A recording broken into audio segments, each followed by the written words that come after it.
আসসালামু আলাইকুম। আশা করি আল্লাহর রহমতে আপনারা সকলে ভালো আছেন। কালিজিরা আমরা সবাই চিনি, কেননা কালিজিরা বিশ্বনবী হযরত মুহাম্মদ সাল্লাল্লাহু কালিজিরা বলছে সকল রোগের ওষুধ। এবং আমরা অনেকে আবার নিয়মিত কালিজিরা খাই। তবে কালিজিরা কী উপকারিতা লাগে, কী উপকার কাজে লাগে আমাদের, এবং কী রোগের জন্য কাজ করে, এবং দেখা গেছে কতটুকু পরিমাণ খেতে হয়, কখন খেতে হয়, এটা বিস্তারিত জানি না। আজকে জানবো। জানলে কি হবে, চিরজীবনের জন্য কাজে লাগবে আপনার। যারা নিয়মিত কালিজিরা খায় তাদের কখনো রোগবালাই হয় না, এত কার্যকর। দেখবেন সহজে সুস্থ থাকার জন্য কালিজিরা খুবই ভালো কাজ করে। আপনার সবসময় সুস্থ থাকতে পারবেন। অনেকে যে জিনিসটা বেশিরভাগ এখনকার মানুষের সমস্যা ভুগতেছে সেটা হলো ব্যথা। হাত ব্যথা করে, পা ব্যথা করে, কোমর ব্যথা করে, মাজা ব্যথা করে, বিভিন্ন ব্যথা অনুভব করে শরীরের মধ্যে। এই ব্যথাগুলো আপনারা সহজে দূর করতে পারবেন।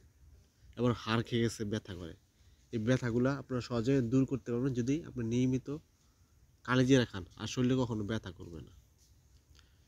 কালিজিরা খেলে আপনার শরীরে যদি চর্মরোগ হয়, অনেকে আছে শরীরে বিভিন্ন জায়গায় চর্মরোগ হয়, কখনো চর্মরোগ হবে না। যদি চর্মরোগ হয়ে যায় তবে কালিজিরা খেলে চর্মরোগটা সহজে দূর হবে। অনেকে হাঁফানি, শ্বাসকষ্ট, এটা বেশিরভাগ মানুষের দেখা যায় এখন। এই হাঁপানি, শ্বাসকষ্ট কখনো হবে না যদি কালিজিরা খান। যদি হয় তাহলে আস্তে আস্তে দেখবেন এই হাঁপানি, শ্বাসকষ্ট দূর হবে। কালিজিরা খেলে আপনার শরীরের যে শক্তিটা বাড়াতে পারবেন। অনেক শক্তি বাড়ার জন্য বিভিন্ন ওষুধ খায়, অনেক ডাক্তারের কাছে যায়, এবং অনেক বড় বড় ওষুধ লিখে দেয় যা অনেক দামি দামি। আসলে কালিজিরা খেলে আপনার দিন দিন আস্তে আস্তে আপনার শরীর শক্তিটা বাড়বো, আর এই শক্তিটা আপনার সহজে দূর রাখতে পারবেন একদম অর্গানিকভাবে। এবং কালিজিরা খেলে আপনার যে গ্যাস, অনেকে আছে গ্যাস্ট্রিক অনুভব করে, গ্যাস হয় পেটে, খাবার খেলে বদ হজম, পেট ফুলে যায়, পেট ব্যথা করে, এগুলোর সমস্যা দূর হবে এবং গ্যাস্ট্রিকটা একদম হবে না। কালিজিরা খেলে আরেকটা জিনিস, আমরা সুন্দর হওয়ার জন্য কত কিছু দামি দামি ক্রিম ইউজ করি স্কিনের মধ্যে। কালিজিরা খেলে আপনার ভিতর থেকে ফসা উজ্জ্বলতা বাড়বে। কালিজিরা খেলে আপনার যে ক্যান্সার প্রতিরোধ করব, সহজে আপনার ক্যান্সার প্রতিরোধ করতে পারবে কালিজিরা খেলে। কালিজিরা খেলে রোগ প্রতিরোধ ক্ষমতা বৃদ্ধি করে, সহজে রোগবালা হতে দেবে না শরীরের মধ্যে। কালিজিরা কিন্তু মৃত্যু ব্যতীত সকল রোগের ওষুধ হিসেবেও কাজ করে।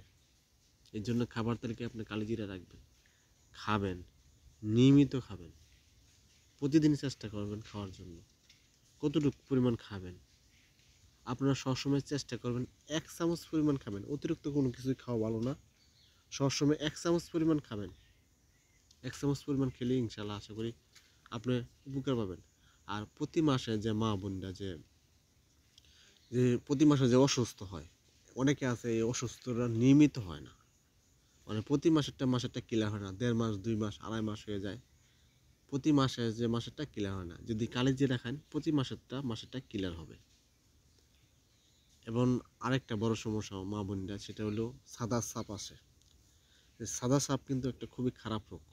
সাদা সাপ যাদের আসে দেখবেন তাদের খাবারে অরুচি হয়, এবং চেহারা একদম শুকায় যায়, এবং বিষণ্ণতা কাজ করে, শরীরে জ্বর, অনেক সময় শরীরে জ্বর জ্বর ভাব আসে। যাদের সাদা সাপটা অনেক বেশি হয়, মাতৃত্ব ধারণ ক্ষমতাটা কমে যায় অনেক সময়। এই জন্য সাদা সাপ বন্ধ করার জন্য আপনারা চেষ্টা করবেন কালিজিরা খাওয়ার জন্য।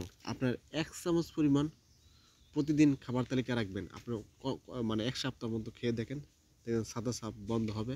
আর প্রতি মাসে ক্লিয়ার হবে, যে অসুস্থ থাকে এটা প্রতি মাসেরটা ক্লিয়ার হবে ইনশাল্লাহ। আশা করি খাবেন, উপকার পাবেন। যারা এই ভিডিও দেখেন, ভিডিও দেখার পরে যদি উপকৃত হন, যদি ভালো লাগে, পেজটা যদি ফলো না দিয়ে থাকেন ফলো দিবেন। ফলো দিলে এটার যখন আমি নতুন নতুন ভিডিও আপলোড করবো তখন আপনারা সহজেই দেখতে পাবেন। এই জন্য পেজটা ফলো দিবেন। যারা ইউটিউবে দেখবেন, আমার ইউটিউব চ্যানেলটা সাবস্ক্রাইব করবেন। সাবস্ক্রাইব করলে এটা যখন আমি নতুন নতুন ভিডিও আপলোড করবো তখন আপনারা সহজেই দেখতে পাবেন। আর কোথাও যদি বুঝতে অসুবিধা হয় তাহলে কমেন্ট করবেন, কমেন্ট করলে ইনশাল্লাহ আপনাদের কমেন্ট উত্তর দেবেন।